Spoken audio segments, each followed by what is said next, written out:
could have been put in a savings account, and after counting the interest for the past 20 years, you could have bought land. Do you drink beer?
Okay. Hello, Matthew, can you hear me?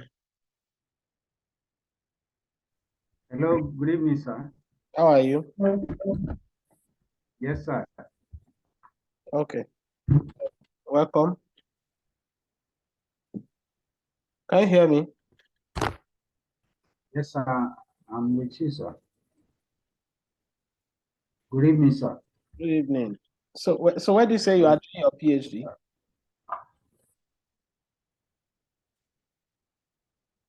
Okay, sir. Once again, my name is Matthew Oladapo. I'm a doctoral candidate at the University of Ibadan, Department of Economics. Who's your supervisor? Professor Egwide. That's my very good friend. Yes, sir. Okay, all right. I saw your topic. Has he approved your? Yes, sir. We have a tentative topic we are embarked on the so first of all, I try to check for data availability. So after I was sure, because I traveled to the UPEC office in Abuja, so I was able to lay my hands on some data and then others online. I was told I'm going to get them online, which I did.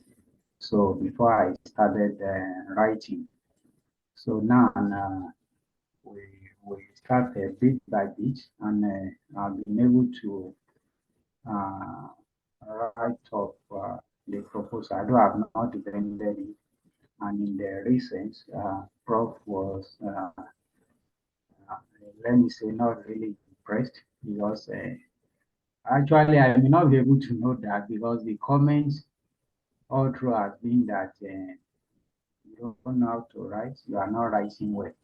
So myself, I didn't know if I've been able to write well at all or at any point. So that's the point so far. Okay, so I'll speak with you briefly. Maybe we can still fix another meeting with you with one of my friend that is one of my friend. But I just look at your topic. Your topic is talking about assessment of impact of matching grants, right? Yes, sir. I picked that, but what I really put to him is we call it matching grant and provision of universal basic education. Pro what? So Matching grant that's the matching grants and provision of universal basic education in Nigeria. because if I because I think what your interest basically is to say what role as the grants provided have achieved with regards to the UBE program. Is that not? Exactly, sir. That's my focus. So it's almost like because the program has started and funds have been released, grants have been released. So like you have put across, it's almost like doing an assessment, an evaluation of the program. Yes, sir. In That's fact, what I'm saying. But yes, I'm just looking at one, you said you have gotten data because if you want to do impact evaluation, proper impact evaluation, you need to yes, understand sir. the goals of that program. Exactly, sir. So when you identify the goals of that program, you now want to know each of the goals should have outcome that you want to measure going forward. Exactly, sir. So, So, so so you have like, okay, go ahead. very sorry, sir. Don't let me interrupt. Very No, sorry. so if you have, for instance, you read the document of UBE, don't forget that UBE has started several years ago. They are now back again. So we still have the recent UBE that is being practiced all around. So it's to say these are the goals. You identify the goals, but for each of the goals, you now begin to say, okay, these are the outcome that you are expecting, and from the outcome, you must be able to bring out what we call measurable performing indicators for each of the goals, right? Yes. So let's say objective 1 of that UBE, you identify what you expect that will happen if this money is released. So you will say, okay, this is the baseline of where they were before the money was released. And when the money grant has been released, this is where we think that we should be. It's measurable, right? So that when you now, if you now take a look at the grant that has been released, you want to know from the baseline KPI of the outcome with regards to where they are now after several years. So let's say if it's a 10 years program, if they have released, let's say, a 10 million, right, out of a 20 million, where are they now, right? Have they gotten up to 50% of where they should be in terms of the KPIs and all of that? If they have not, what are the issues? Okay, so in my mind, just thinking that you encounter a lot of problems. Number one problem you encounter if you do that study is data. You will encounter data problem. Number two is that because it's an impact evaluation in the public sector, you encounter they might not be able to give you proper information because it might reveal a number of things. One is corruption. And nobody wants to give you information that is not in public domain with regards to how they spend their money. And if they're not ready to give you, I'm wondering in my mind if it's something that you want to do for PhD, when you go to them to ask questions and then they are not ready to release that information for you. And that can make you to drag in the process. Because the truth is that you cannot get the right information you need for impact evaluation by internet. No, you won't get it. Impact evaluation is that you must be able to visit those places and then measure the goals against their performance. Okay? And that will involve you one-on-one interview, one-on-one, observation with what they are doing with regards to what they set out to achieve. So you look at the strategy against the goals, and then the finance money released against the outcome. So if you go to a government office where money is released, will they be able to review to you how they spend the money, where they are, and all of that? So those are issues that you will face that I'm thinking that will be an issue.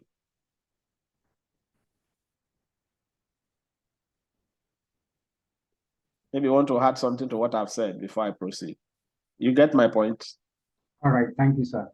Yes, sir. Like you said, that I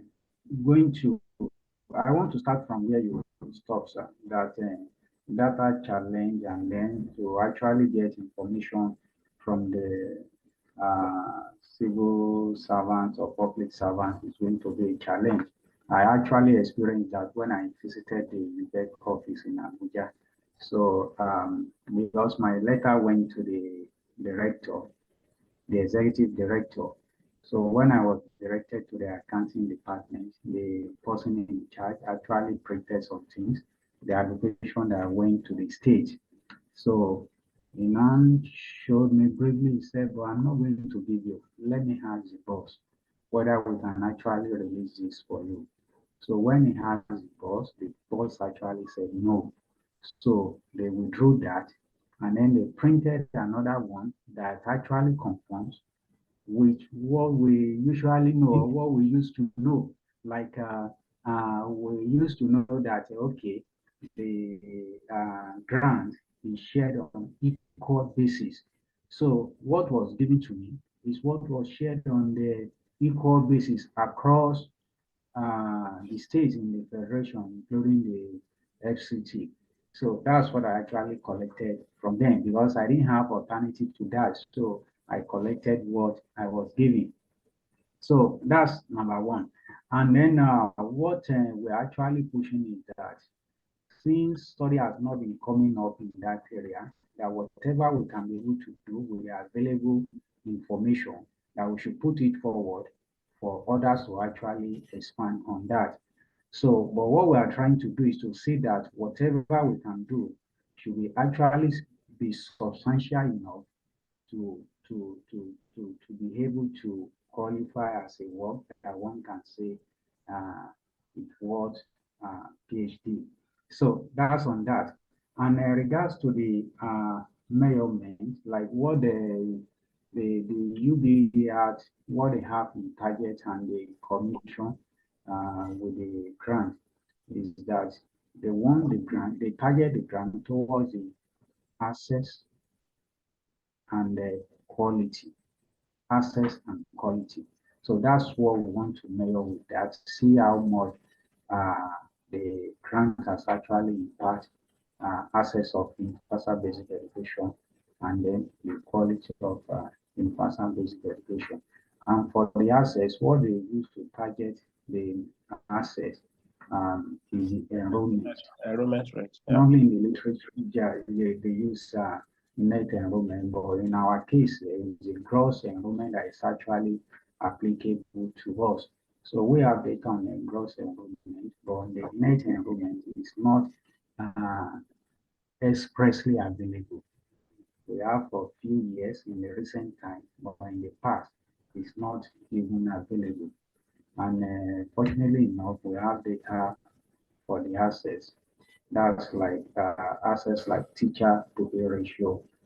We have for teacher, we can actually calculate the ratio if you want to go by the way of ratio.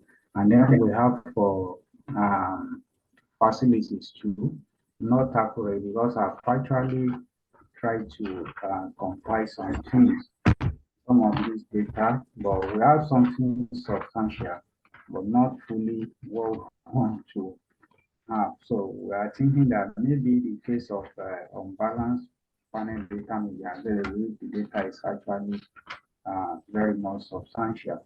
Like with respect to the classroom, in respect to the quality, because on the quality, we can see how many teachers are available to the pupils, then how many classrooms are available, though we have a sizable number of the classroom in the country.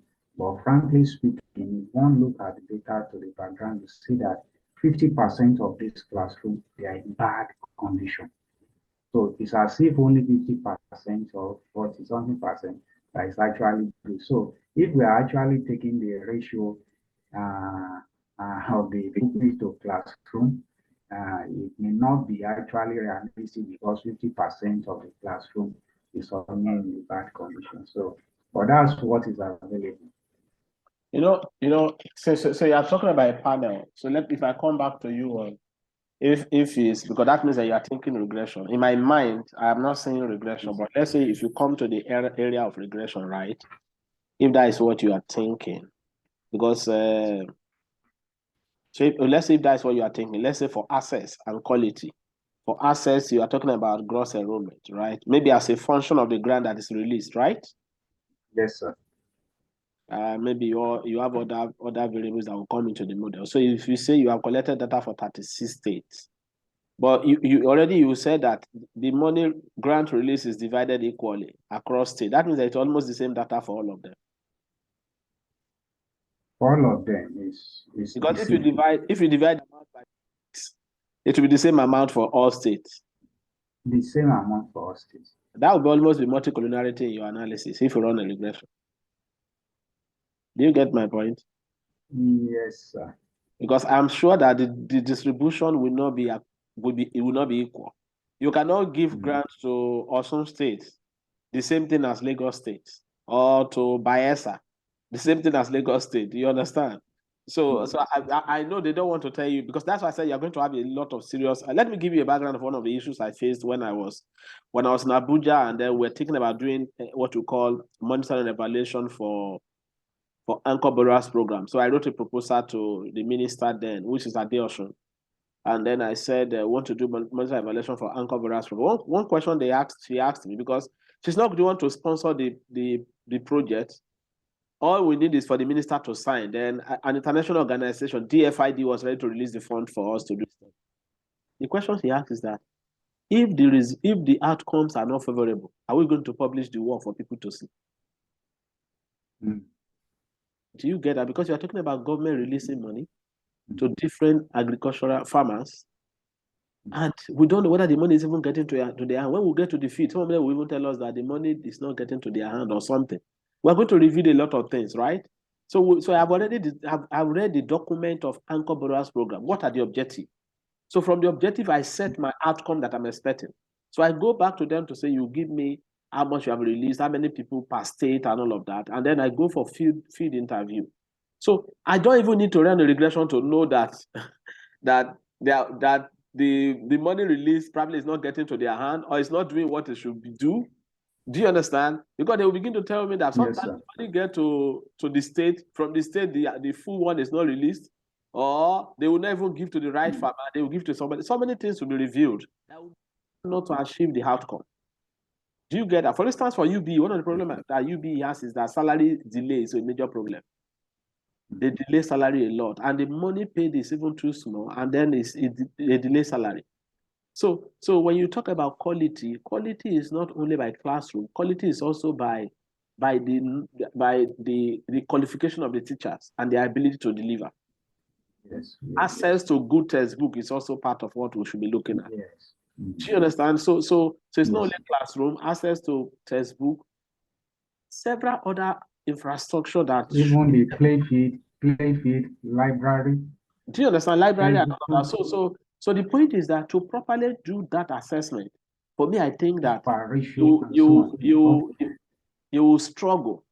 Let me use the word you will struggle, because one, the grant they said they are giving you is divided equally.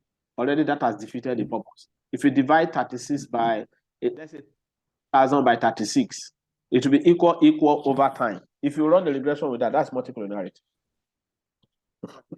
So we are now looking at the other way, if that would be sufficient to get over that problem. Okay, what is the other way? Is that instead of taking the grant release as a variable, as a direct variable, that we should not take it as grant per pupil, which means whatever that is released, we divide it by the number of pupils under that program for that year, so that we know by state, right? Yes, sir, by state. So what you do is to say, I'm just thinking what that would mean is to say, first, it means that first you have to divide it by 36 first. Right? You have to divide by 36. Including FCT. Yes, you have to divide by 36. Right? You know, you have to divide. So like what they are giving is for the whole Nigeria now, right? No, they are giving me state by state. That state, they divided by 37. Yes, equal value for all the states. So what we are now saying is that, let's say for this year, we have total number of people that enroll for that state is, let's say, 1,000, right? So you are saying the grant as a share of people, which is just like per capita. Per capita. But now we'll be using the pupil enrolled. So the grant per pupil now. Yes, that's what you will definitely be doing. So that you would think that will give us that will not be proper impact evaluation. That will follow the ratio. Yes. So my point is that you will not be doing impact evaluation. You just want to do fulfill your righteousness by doing a study. You get my point? Yes, because you are thinking that you are doing because you think you are doing a PhD thesis, or let me just look for ways to improvise. But if the focus of the thesis is actually to do proper impact evaluation and come up with policy recommendations that will help that program and sway that program well, then that is not what you should be doing. But if it's for the purpose of just running a regression, doing an analysis to show, then that will be fine. So let me leave you on that if that's what you want to do, right? So let's say, okay, so if you go to that line, what is your dependent variable? Since you are thinking regression. Okay, sir. That would be the enrollment. Don't forget that you already do per grant per people, right? Which is divided by enrollment as a function of that. Enrollment, gross enrollment is not a function of grant divided by enrollment, right? You get the idea. Yes, sir. If you cross multiply already, well, it's doable, but I'm just thinking as an econometrician and somebody that do analysis. So what drivers of enrollment per state do you want to include in that model? That would be the gross enrollment per pupil. But the analysis would be for primary school, basic 1 to 6 will be separate, and for the GSS 1 to GSS 3 will be But you are doing this, it's a panel data analysis, right? separate. And then for the quality, yes, I say panel data and stuff. So let's take it one by one.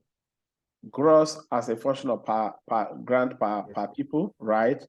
For different other primary, secondary, or something, right?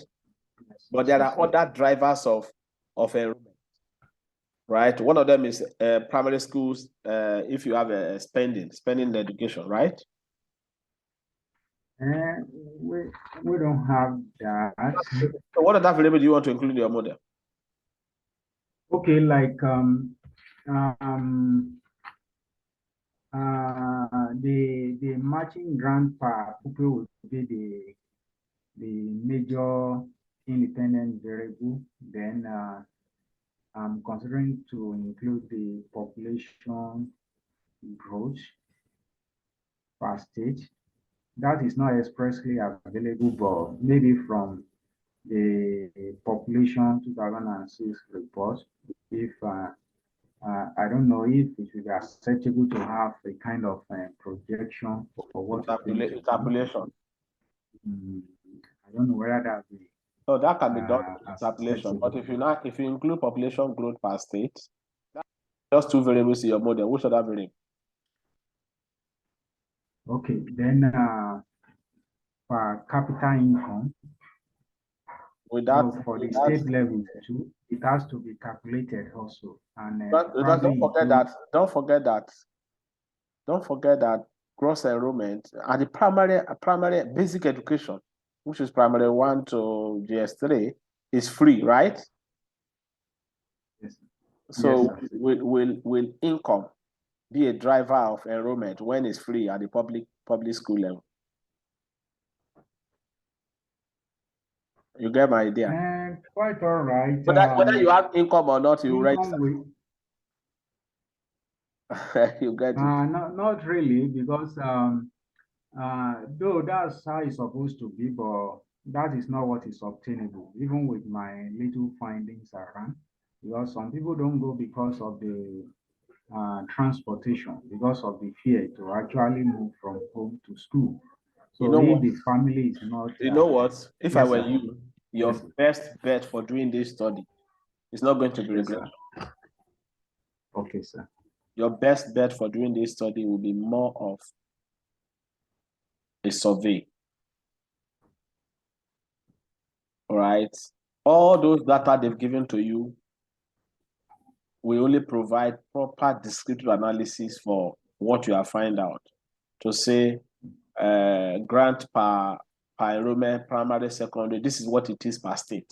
That's enough information to show. To plot that in a table and a graph, you unveil a lot of things, right? And then you now do a proper interview to all of these schools and unravel some of the number of teachers, availability of library, availability of textbook. Also ask questions about the qualifications of the teachers. Have they employed more teachers? Every year, what is the addition to teachers? So even if you don't ask for addition, if you go to each of the few states that you want to go and their schools, so this year you were 10 teachers before. You look at the attrition rate of teachers to say how many have left. Those that left, what is the major reason? Some are leaving because what is being paid is too small. Then how many are added? So even if you don't know what is added, you can say, okay, the second year what it is. You look at the growth rate over time. You see that growth rate of teachers in the system will be declining because of high attrition rate that you can link to low payment, which when you do interview, the teachers will tell you in terms of condition of service. That is part of quality. So for me, your best bet is not to run a regression. Regression will not tell you anything because you almost be, what you'll be doing will be more of trying to calibrate that is not available. You'll be doing calibration, and it's not a DSG model where you can do calibration and then it will give you some results. So for me, it's a survey. If you must do this work, get to understand UBE, and when you look at the UBE document, understand the main objective of UBE. you can go to the UB office and they can give you that data that they have, and you can use that data to compute grant per primary school and all of that, and inform us about a lot of things as part of your objective. That is an objective. It's a descriptive analysis. It will unravel a lot of which is your number one objective, right? Trying to look at the dynamics of the grant release to per state. That's a proper objective. The dynamics of it. That descriptive statistics will show us that for this state at the primary level, this is the grant per people, right? That's enough information to tell us. That's number one. Number two is that you now begin to do a proper interview of the schools, number of students, at the same time. And not even tell us the proper information, because gross element will be driven by several other factors, not just the grant that will drive it. Several other factors. Don't forget that it's not the number of people that enroll that will even get to the next class. Some of them will drop out. So when you design a proper interview, you'll be able to go to the schools, understand the condition of service of the teachers, availability of library, the condition of the classroom, right? Number of people per classroom as of today. Okay? Even the student, what is their condition? Right? What is the condition of the student in terms of one coming to school? Okay, do they provide buses for them? And if they come to school, so many things you can unravel about the student themselves when you interview some of the students and then interview the teachers. The attrition rate of the teachers. You can also know what I call the qualifications of the teachers. These are so many things, and you can now put these things against the objective of that program, and then begin to write policy direction. If your supervisor allows you to do that, it's better. I can guarantee to you that your regression will not tell you anything. I have run regression several times. It's not because most of the data you are doing, they are all calibrated data. And they will not tell us so many things about gross enrollment as access. That's what I can advise to you. If your supervisor allows you, please look for a way to design a survey questionnaire that is relevant to the goals of UBE. And then take this survey to the different schools. That will be better. You can now buttress yourself with the grant data that has been given to you. Because each of the schools, for instance, if you go to the schools will tell you a lot of things. The schools will tell you a lot of things in terms of money that gets to them to buy textbook. Did they even receive money at all? Right? They will raffle a lot of it. Will be useful for you to place against the goals. And I think that is what doing that. And sometimes even to design a survey question, the literature will even guide you. The literature will guide you. In fact, one of the person that I tend bringing up for you with time is Dr. Olookere, who is my very good friend. We have been doing this for long. Afolabi Olookere, who is my very good friend that will do this for long because he is into the area of data collection. So if you have a problem about data, he'll be able to assist in survey data. He can also guide in all of this. So my point is that I think this is the way you can do it, that it will be useful. But if you want to go by way of regression, by the time you gather your data and you go to that place to talk, I'm sure that they will panel beat you front and back. Because in my mind, I'm already looking at the kind of questions that they will begin to ask you that.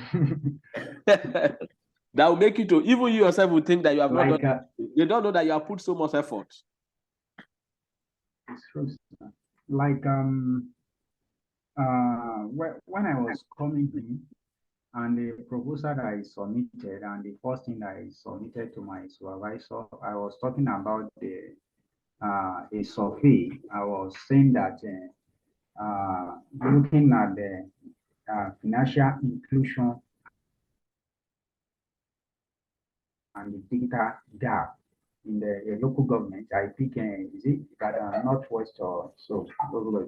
But it's as if the issue of survey is not a welcome idea at the department. That's the way I perceive it. Yeah, so it's not just that department. In economics, we think that if you don't collect secondary data to do regression, we're not doing PhD, and that's where we miss it from. I don't know why we always think that way. In economics, it's a thinking that is wrong.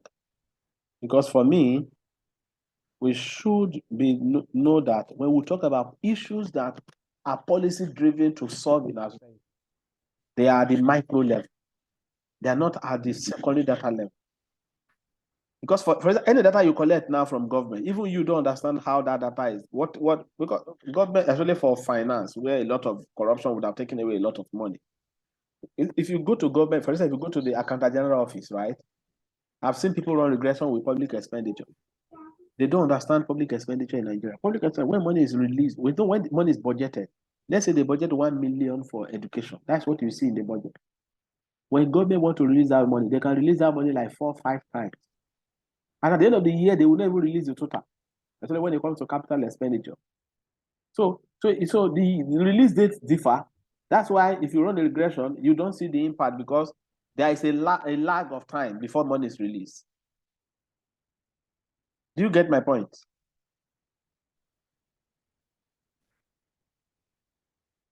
Hello?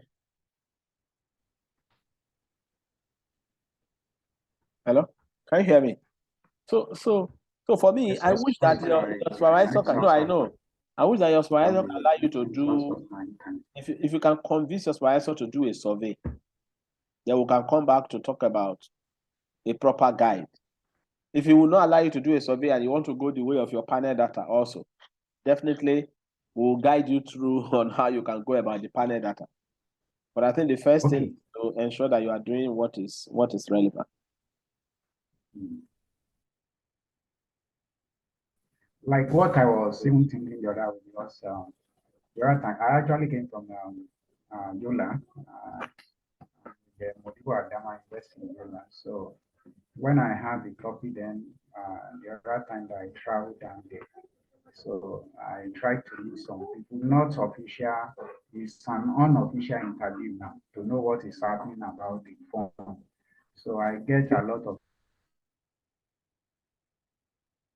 information that is even contradictory to what we're having on the document. But I know one may not report that, but except one actually gets to the to actually. So I was thinking in the background and that maybe yes, sir. I wish that you have a supervisor like Professor Olani, okay, who is more in education area and does a lot of survey in that area also. So I was thinking, though in the background now, because they like 2 or 3 times I've raised the issue of survey. It's as if it's no good area. But I was thinking that if I can get some other background information that will look like a survey, so maybe over time, when I do the regression part, then I may actually use that to complement whatever I've done to be in form of spectral analysis or. Now that's a mix. That's a mixed method. Mixed method, mixed It's approach. allowed. You can do the survey. You can do the secondary data analysis and then complement with the survey. But for me, what you are doing, the proper impact evaluation is not done by just running a regression. You have to do proper interview on both sides, both the receiving end and those who are the policy makers at the same time, the people who are supposed to get the effect of the policy. So that's why you'll be able to measure proper outcome in regards to the goals and the strategy of that program. That's the best way. That's the best way for me, I think it will be done. But if you still think that you want the way of secondary data and it's panel, well, it's fine. We can sit another meeting where we can talk fully better about. And in that way, probably I want you to have gathered your data, and then let's look at that data itself and how relevant that data is to be able to do an analysis. You understand? So we can come back to that. But first is to look at the availability of that data. Second is to situate your work within. Don't forget that your thesis should be guided by theory, which is very important. And then you also have a gap with regards to what has been done in literature. Those are 2 things to think about.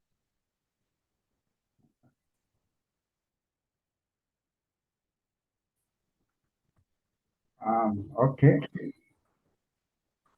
So I don't know whether I can say this. Right. Okay, the data that I've compiled presently is from 2005 to 2021. That's 2021. That's how many years? That's 17 years. 17 years, right? So 17 years. Against how many? Time How many? against 37, 37, Abby. 37, Or 37, sir. how many 37. variables?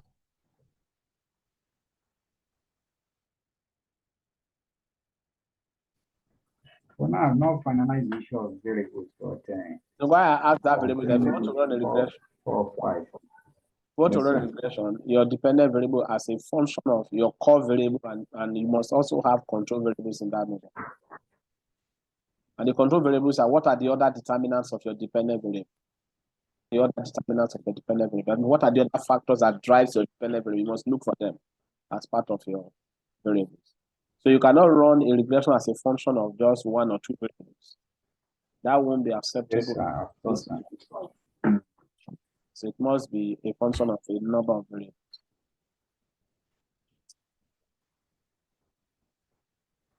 Okay. Yes, sir. That's okay, sir.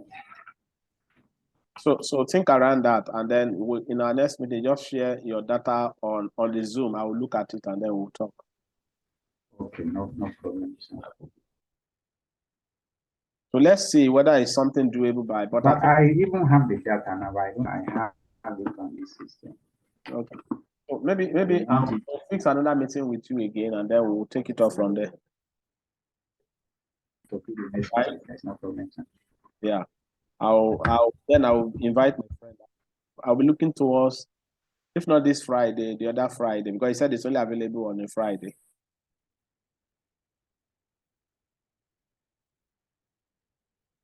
Okay. Okay. It's all right, sir. Okay.